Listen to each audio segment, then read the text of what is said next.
তো বন্ধুরা, আমি এই ভিডিওটা করলাম যে আমি এটা প্রথম করেছি। এটা একটা কদবেল গাছ। দেখুন, গাছের আমি তলায় কিন্তু কোনো ডাল রাখিনি।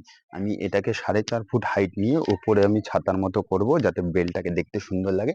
কিন্তু অপরন্ত দেখুন, এই দেখুন কদবেলের এই যে ফুলটা এরকম হয়, এই বডি থেকেও ছাড়ছে। এই দেখুন কতগুলো ফলও দাঁড়িয়েছে।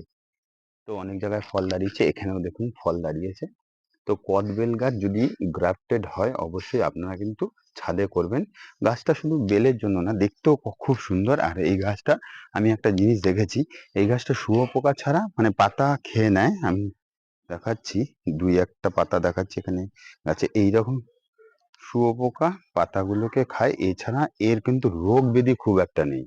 দেখতে পেরেছেন, এই পাতাটা খেয়ে নিয়েছে। তো এই কদবেল গাছ কিন্তু যদি গ্রাফটেড হয়, আপনারা অবশ্যই ইমিডিয়েটলি বসিয়ে দিন।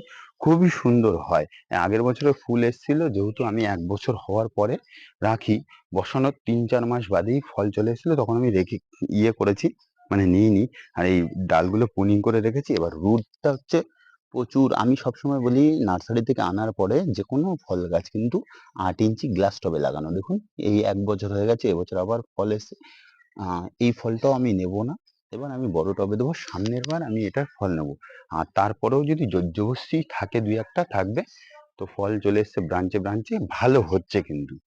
টবে কিন্তু গাছ শেপ দেবেন এরকম। এটাকে যখন আমি বড় টবে দেবো, তখন কিন্তু আমি সোজা করে উপরে ছাতা করব, নিচে কিছু রাখবো না। তাহলে পরিচর্যা করতে সুবিধা হয়, গোড়াতে রোদও পড়ে, ইনসেক্টিস মানে ইনসেক্ট আসে না, ভাইরাস আসে না। যে কোনো গাছের গোড়ায় কিন্তু রোদ পড়বে।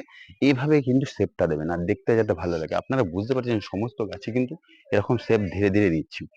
তো এই ভিডিওটা কেমন লাগলো? আর যারা কদবেল করেছেন টবে, তারা কিন্তু কমেন্টে অবশ্যই জানাবেন।